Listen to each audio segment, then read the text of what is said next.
The United States is pleased to present for adoption draft resolution promoting reconciliation and accountability in Sri Lanka. We thank the 41 co-sponsors of this text. This resolution follows up on last year's resolution 19/2, encouraging the government of Sri Lanka to take the necessary steps to foster genuine reconciliation, needed accountability, and lasting peace following 27 years of civil war. As made clear in the detailed report of the Office of the High Commissioner, Sri Lanka must take meaningful action on reconciliation and accountability and address the growing concerns over the deteriorating human rights situation. This resolution welcomes and acknowledges important progress that has been made in certain areas in Sri Lanka, but also recognizes that much remains to be done. Through this resolution, we encourage the government of Sri Lanka to implement the constructive recommendations of the Lessons Learned and Reconciliation Commission and the recommendations in the High Commissioner's report, to take additional measures to fulfill its obligations and commitments on accountability and reconciliation, and to address concerns on issues of the rule of law and human rights in Sri Lanka today. The United States stands ready to assist with this vital work. In addition, this resolution highlights the constructive role of the OHCHR and special procedures mandate holders in providing technical assistance and advice on addressing these concerns and encouraging the government of Sri Lanka to cooperate with those actors. The United States is grateful for the active and constructive engagement of many delegations on this text, which reflects input from a wide range of cross-regional players. We are committed to working constructively with Sri Lanka and the international community to help address these challenges. To that end, together with all of our co-sponsors and supporters, the United States asks that this Council adopt this resolution. Thank you. The delegation of Sri Lanka has briefed several delegations bilaterally as well as in regional groups and explained in great detail as to why they find the draft resolution 22L1 unacceptable despite its several revisions. While Sri Lanka did not recognize resolution 19/2, and while many members and observer states of the Council felt that it was ill-conceived and unwarranted, we note that the government of Sri Lanka nevertheless undertook several substantive measures in the reconciliation process since last March, including the inauguration of a time-bound action plan in July 2012 for the implementation of the recommendations of the LLRC, whose implementation is ongoing. Looking at the draft resolution 22/L1, we observe that the parameters of resolution 19/2 have been completely shifted with the introduction of substantive elements of the OHCHR report numbered A/HRC/22/38, especially in OP1 and OP2 of the draft, and are specifically of concern, given the fact that Sri Lanka is being, in effect, requested to implement the recommendations of the OHCHR report with no regard to the domestic reconciliation process which is ongoing in Sri Lanka. The OHCHR report has no nexus to the principal objectives of resolution 19/2, which was to report on the provision of technical assistance and has sought to make recommendations which are outside its scope and mandate. These include substantive recommendations made on Sri Lanka's reconciliation process, which are clearly intrusive, arbitrary, and of a politicized nature.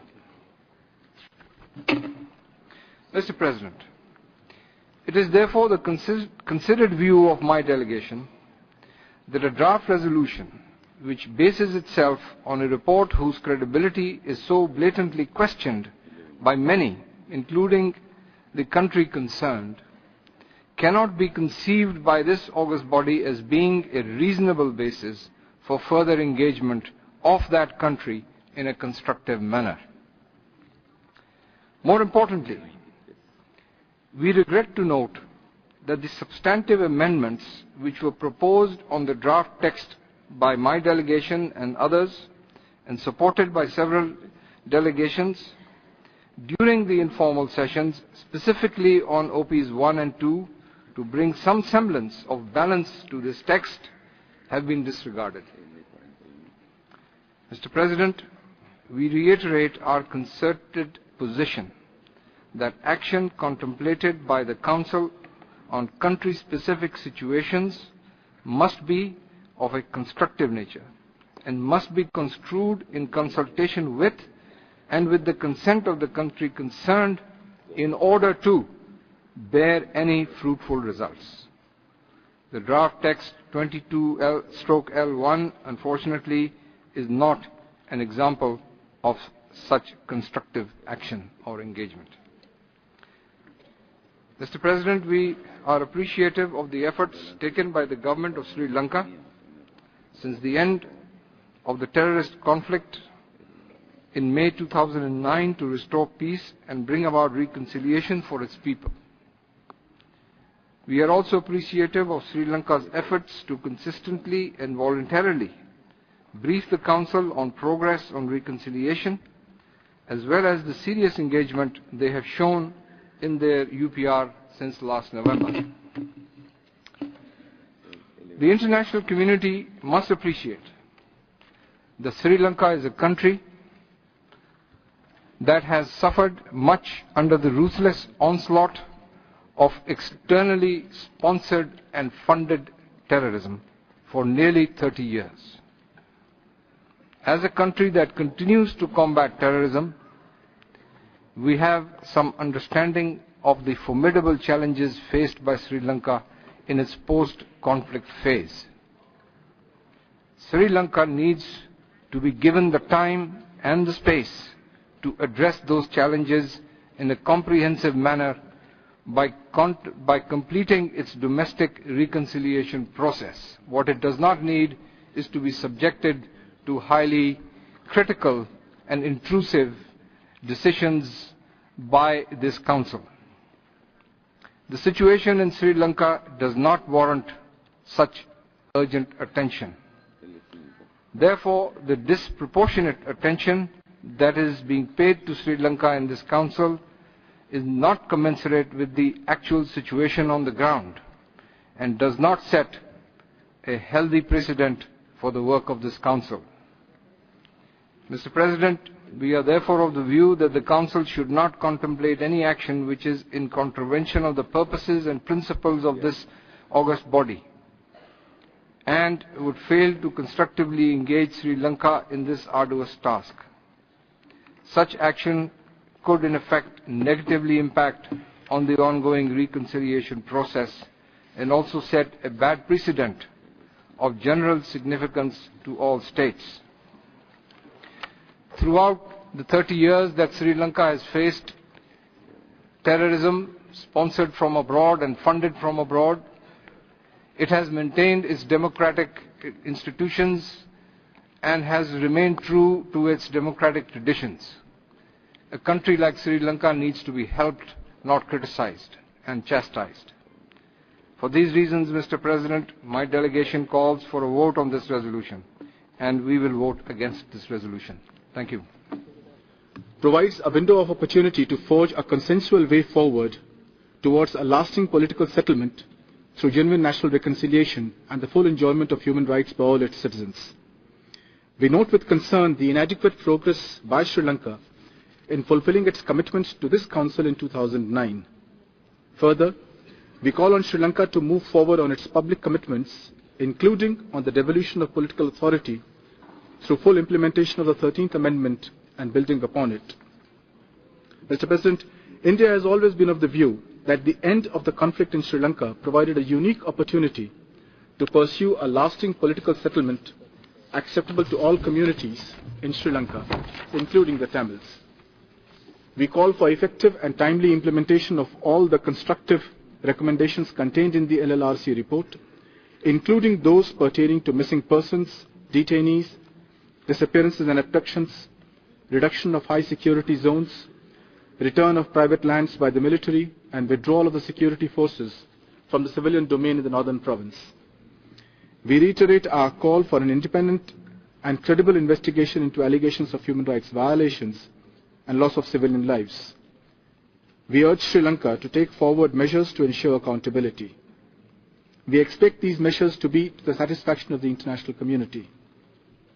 As Sri Lanka's closest neighbor, India remains engaged in a substantial way in the relief, resettlement, rehabilitation and reconstruction process in that country. Our efforts have contributed to the resettlement of internally displaced persons and the rebuilding of infrastructure and development, especially in the northern and eastern provinces of Sri Lanka. While noting the commitment of Sri Lanka to hold elections in the Northern Provincial Council in September 2013, it is our expectation that the people of the province can exercise their democratic rights freely and without delay as guaranteed to them in the Sri Lankan Constitution. Mr. President, we note the invitation extended by Sri Lanka to the UN High Commissioner for Human Rights, and we urge her to undertake the visit at an early date. We hope that the Office of the High Commissioner for Human Rights and the UN Special Procedures will continue their engagement in accordance with their mandates. We encourage the Government of Sri Lanka to expedite the process of a broad-based, inclusive and meaningful reconciliation and political settlement that ensures that all communities live in dignity with equal rights and equal protection of the laws. As a neighbor with thousands of years of relations with Sri Lanka, we cannot remain untouched by the developments in that country and will continue to remain engaged in this matter. Thank you, Mr. President. The resolution before us today is clearly unacceptable to Sri Lanka. I will briefly deal with the content of the resolution and make it clear to the Council why this is so. Firstly, the preambular part of the text we believe is highly intrusive, is replete with misrepresentations, and in its overall scope accentuates the negative and eliminates or is dismissive of the positive. It also casts aspersions upon domestic processes that are ongoing without any foundation. Insofar as the preamble sets the backdrop for the ensuing substantive portion of a text, the tone set for the rest of the document is overwhelmingly pessimistic. Mr. President, the paragraph dealing with progress achieved ignores many areas of clear progress. It also seeks to allege continuing reports of discrimination on the grounds of religion or belief when this is manifestly not the case and forms no part of government policy or practice. Delegations in this room will acknowledge that in pluralistic societies, issues will be raised and that these issues are resolved in time. Sri Lanka's constructive engagement through the UPR process as recently as November 2012 through March 2013 unfortunately has been ignored. Secondly, Mr. President, I will deal with the operative paragraphs of the text which are indicative of an initiative that is based on a politicized process violative of the principles of Resolution 5.1 and 5.2 that should guide all member states in facilitating the method of engagement and the mandate of this Council. This is not mere rhetoric, but is based on principle, objection and rejection of the motivation underlying this initiative. We are addressing the substance of the text and are not merely seeking to point out double standards adopted by some proponents. With reference to operative paragraph 1, I have already set out our concerns with regard to the High Commissioner's report. I reiterate that this report exceeds the original mandate given by this Council. I also wish to highlight that the report introduces new elements such as an international inquiry, incidentally first proposed by the High Commissioner as far back as 26th of May 2009. and invidiously smuggles in, by reference, the discredited report of the UN Secretary General's Advisory Panel of Experts. That was an initiative that was never requested nor sanctioned by any intergovernmental process or forum. Moreover, Mr. President, as I stated, there was neither consultation nor concurrence by the government of Sri Lanka as to this report or its contents. Mr. President, the reference to the POE report in the Council, which was not sanctioned by an intergovernmental process, sets a dangerous precedent which can be manipulated by those with vested interests to introduce unsubstantiated reports against any member state of this Council or observer state.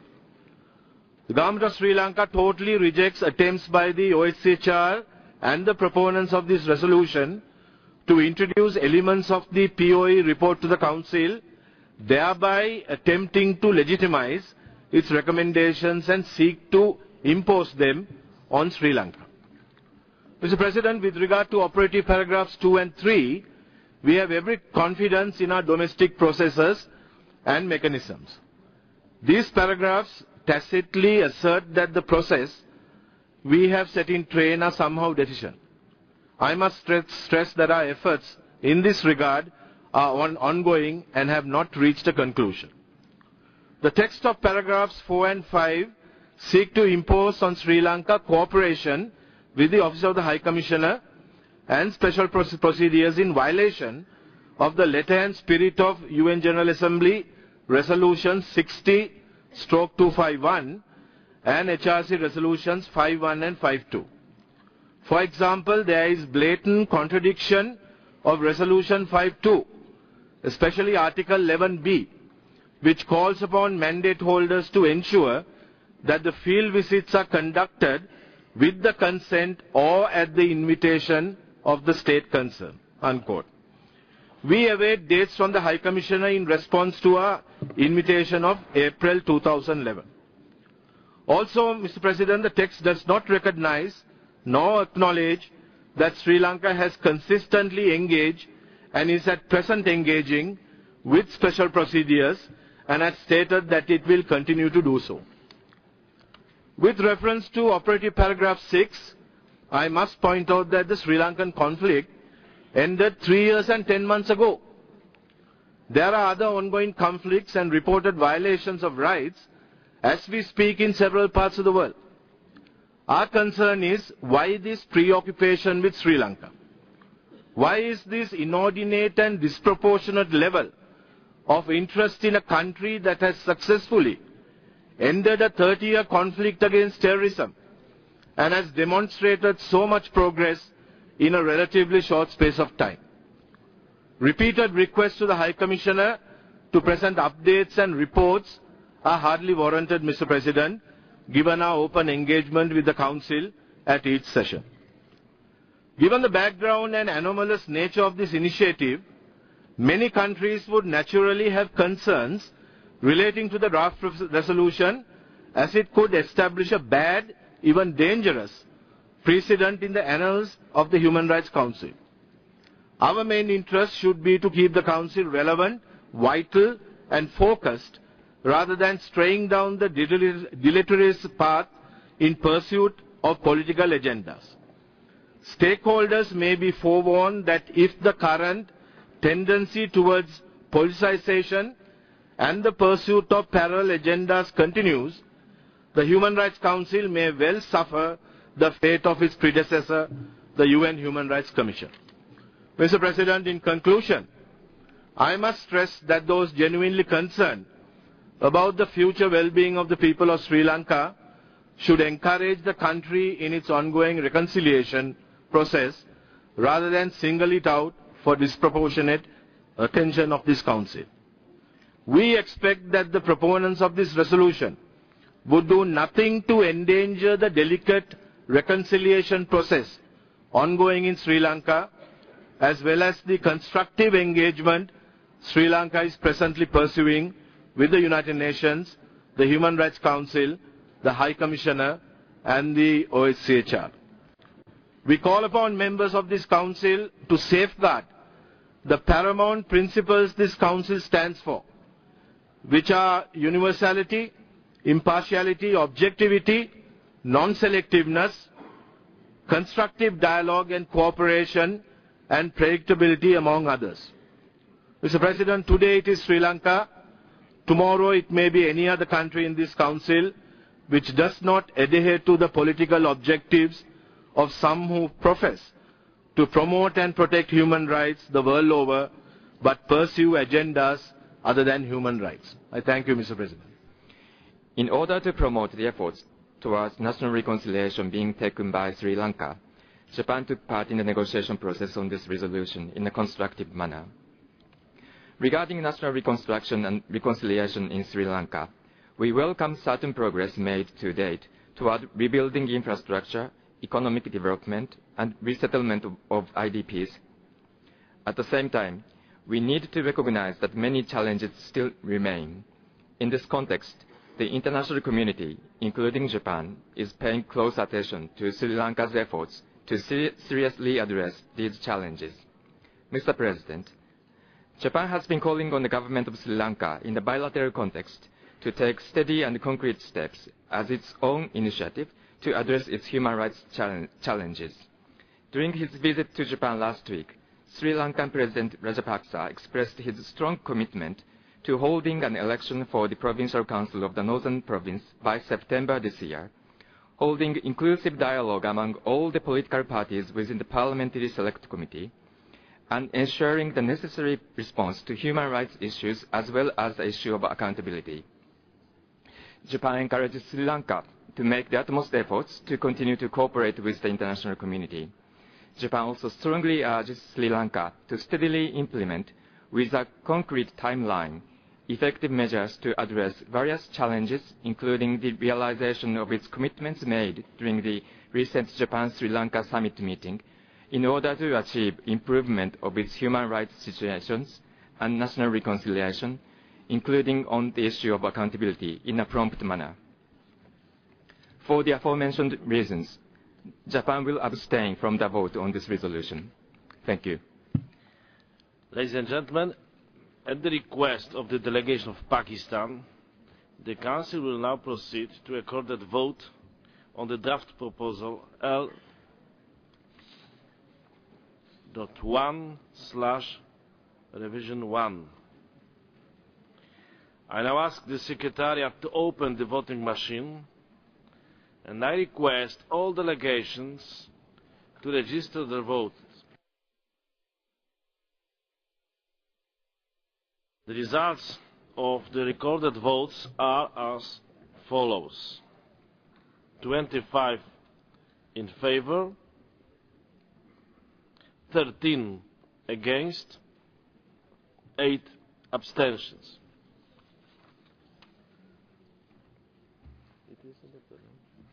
Draft proposal L.1/revision 1 is therefore adopted.